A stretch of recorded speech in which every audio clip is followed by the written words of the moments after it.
Hey, what's going on, guys? Welcome back to another video. So today I'm going to be talking about just having a camera, buying a camera, and the misconception that you need to have a really expensive camera in order to be able to just do photography. So when I first started out, I always thought that you needed this really big DSLR. DSLR is pretty much like a digital big camera. It's the ones that you see where you see the photographers having that huge, massive lens.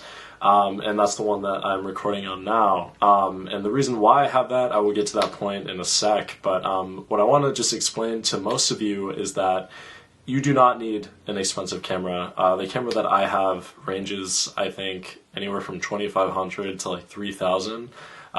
And the reason why I have this camera is because it's something that I use constantly when I do photo shoots.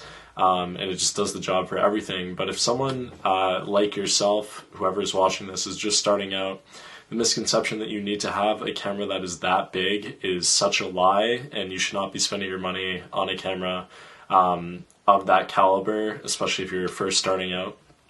And to be honest, you really don't even need that big of a camera if you are a pro photographer or an amateur. I mean, the iPhone nowadays, I have the iPhone 12, if you guys can see right there.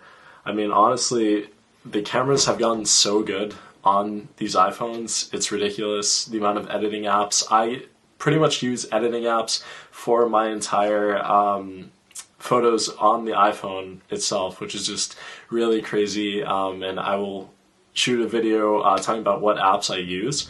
But the misconception that you need to have a really expensive camera is such a lie, and I think it's really unfortunate that some people end up spending that much money on a DSLR when in reality they can just be using their iPhone to shoot photos. I mean, one thing that I've heard and I've tried to tell people is that it's not so much about the equipment that you're using, it's about the person behind the camera and what they see. You know, if you're watching a basketball game, the thing is, like, it's the player who controls the ball, it's not the ball that controls the player. You know, you could get a better ball, maybe that bounces higher, has a different design, different look, but in reality it's the player that makes those decisions, is able to score. So if you guys can pretty much understand what I'm trying to say, is that it's more heavily reliant on you and the perception and the things that you see that are going to make your photos that much better.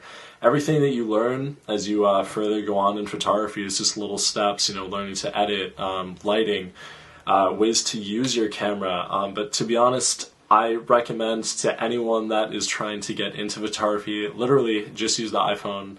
The quality is so insane these days, and it's really not that expensive. If anything, you're going to pay like a few $100 for a device. So I highly recommend that you do that before buying a DSLR. Now, what I'm going to say is, if you're starting with an iPhone and you're starting to think about buying a DSLR, this is what I'm going to say, is there are some pretty budget-friendly DSLRs that are out there. Do your research for sure. Go on Amazon, watch reviews on YouTube. That is one of the best recommendations that I can give to you guys, is watch videos on YouTube, see what the pros, what the cons are, people talking who have actually used the camera. You know, a lot of the time people just watch one review, read one review, and then they'll buy a product. No, watch reviews and see what people are actually saying about these products.